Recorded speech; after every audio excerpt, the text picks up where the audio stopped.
11:35 on a big show clock being brought to you by the Iowa Agriculture Water Alliance. Clean water in Iowa starts here. Starts with all of us, huh? No matter where you're at, Clean Water in Iowa starts with you. We're going to celebrate another Clean Water Wednesday tomorrow here on the big show. Well, we're going to talk markets with Brian Hoops. First, though, I need to remind you of a word that could put a $1,000 check in your Freedom Fund account. How about that? Word this hour is bills, B-I-L-L-S, bills. You type that into the pop-up box, the radio station's website you're listening to right now, you could be getting a $1,000 phone call. You bet. And according to Nathan, we are just throwing money out the window here. We've had 5 winners here in the state of Iowa, so we'd like to have 5 more. In 6.5 days of the contest. That's not doing too bad. Well, these folks like to participate in these things, and we'd like to have them do that. Again, the word this hour is bills, B-I-L-L-S. Brian Hoops, Midwest Market Solutions, on the telephone line with me right now. Brian, corn backing off a little bit today, soybeans showing a little bit of strength. Let's start with the corn market. I would imagine, some planting pressure coming in? What are we talking about?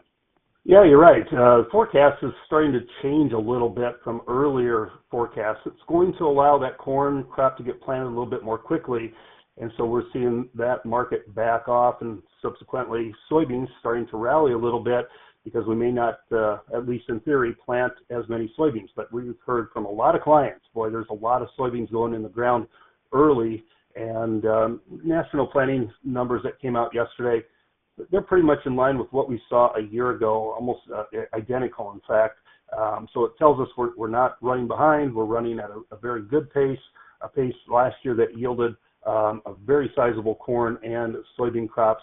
And so there's really not much concern here about any planting delays or anything really on the horizon. Now, there's certain pockets that's not exactly true, where parts of the Delta regions and a little bit farther north where they've had a lot of rain. Clients, I talked to one in Kentucky this morning, he only has like 120 acres planted. He's been trying to go for 2 weeks, but they just keep getting rained and flooded. And so there is certainly some areas that are struggling to get this crop in the ground. But for the most part, there's a lot of guys that are going aggressively this week and next week, and that corn and soybean crop could be a lot of it in the ground by next week.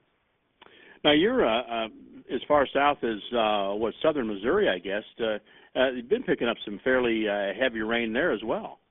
Yeah, absolutely correct. About 2.5 weeks ago, it was a 5-inch rain, and this weekend was a 6-inch rain. So wow. That's kind of how it goes in this country. You get a lot of rain at one time, and in the springtime, and then by summer, you don't get much of anything. We'll be begging for 5 or 6 inches in June and July, and I guess that's why it pays to grow winter wheat down in this area, because the wheat market, the wheat crop, really flourishing under all this rain, and then if we get into the summer, it dries out and gets harvested. So, yeah, in this area anyway, yeah, plenty of rain. So you're bragging up wheat. I see we're down a little bit today. How's the wheat crop looking overall? Overall, it looks pretty good. And the wheat market, I think, is down today on forecast for rain in some of the drier areas of the winter wheat belt. We've had a lot of rain in the areas that would grow soft red wheat, Chicago variety, such as Illinois, Indiana, parts of Missouri. And really, those showers have missed northern and central Kansas and parts of Oklahoma, and they are forecast to get a lot of rain over the next 7 days. And so that is kind of weighing on this market. Despite a drop in good to excellent ratings yesterday, wheat's looking at a forecast that should allow better planting or better growing opportunities for that winter wheat crop, and that's putting some pressure. We're not that far away from contract lows, despite the fact that the U.S. dollar has been in a free fall over the last 2 months. Let's shift our attention to cattle. What do you think we're going to see live cattle? We had a pretty good bump last week, and looks like futures-wise we're up again today. What do you think that cash market's going to do? Yeah, we came into the week hearing the Packers were going to try and cut their kills down, and that would improve their box beef margins and improve their margins, because they were negative about $120 a head coming into the week. Well, they did cut their kills, and those kills were 100,000 head yesterday, and boxes did respond by trading higher. They're higher again at noon. But the futures market continues just to soar higher, telling us that we're probably going to see stronger cash trade. Last week, the futures market led the cash higher, giving the feedlots confidence to hold out for that higher money. So far, so good this week. We probably have changed our ideas, at least from a steady type market to maybe $1 to $2 additional gains this week.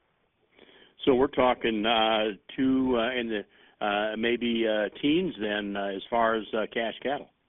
Yeah, exactly. It was 210, 212 on a live basis in the north, in Nebraska, 208 in the south, and we probably will hit that 210 to 211 range in the Southern Plains sometime this week. Well, quick word on hogs. We're nearing that dollar hog, May, June, July, pretty close. Actually, June, July, right on top of it, 99.95. So got some strength going in the hog market as well. Yeah, a lot of strength today in that market. The dollar's a little bit higher. Stock market sharply higher. There's been some comments this morning. U.S.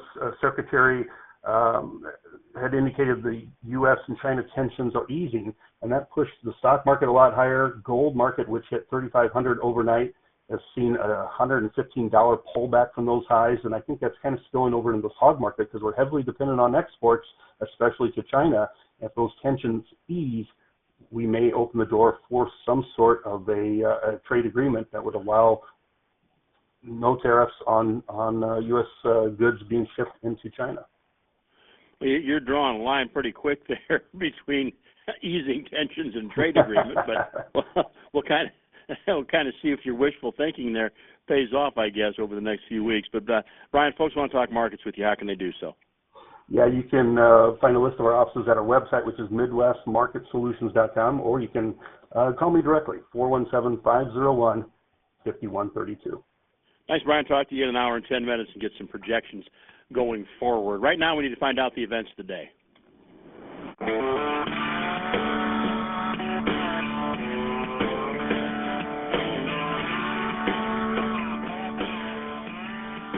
Food, fuel, and fun. We speak farm. This is The Big Show.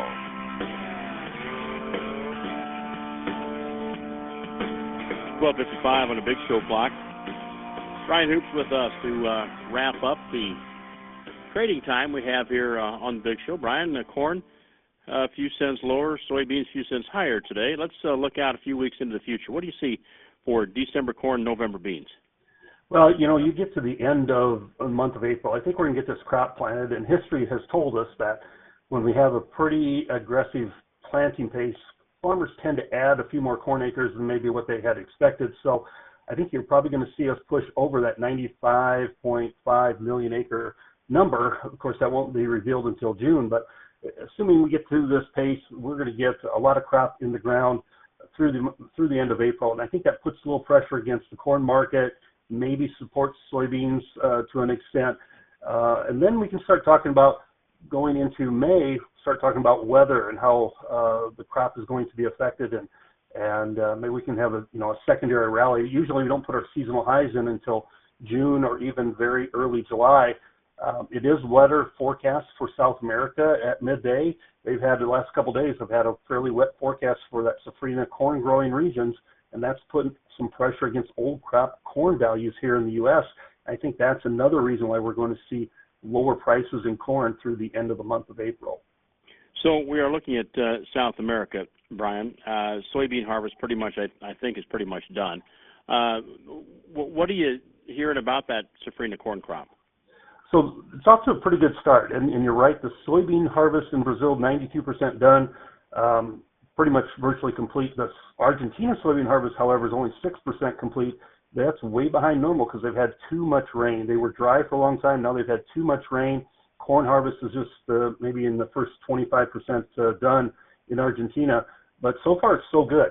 They're planting a lot of acres to corn in Safrinha area, and they're going to have a big corn crop. It looks like anyway. They're off to a pretty good start, especially with these rains that are in the forecast. If they fall, that's really going to help their crops out. Well, let's take a look at livestock. We were talking live cattle last time we visited with you a little bit, and talking about the strength in the cattle market. It looks like we may be tacking on another couple of bucks cash cattle this week. That's certainly what it appears. Last week, the futures market rallied in the first part of the week and continued into midweek, and it really supported higher cash trade, much higher than anyone had thought, $4 to $6 type gains. kind of been the same plan this week. We started it higher yesterday and extended gains today, another couple dollars, $2.50 in the June contract, probably telling us we're going to see $1 to $2 higher dollar cash trade again this week, even though the Packers are trying to slow their kills so they don't need as many cattle. There's just such a tight supply of cattle that they're really forced to pay up for the cash markets unless the futures market has a big downturn. And it looks like we've kind of separated the cattle market from the stock market. We're not following every ebb and flow of what happens in the equity markets. We're trading on the cattle fundamentals once again. Well, Brian, we're up against the clock here. Tell me a little bit about Midwest Market Solutions and how we can find out more. Yeah, we have offices in 5 different states, Missouri, Iowa, South Dakota, North Dakota, Minnesota. You can find us online at MidwestMarketSolutions.com. If you want to call me directly, it's 417-501-5132. Thanks, Brian. Brian Hoops, Midwest Market Solutions or MidwestMarketSolutions.com.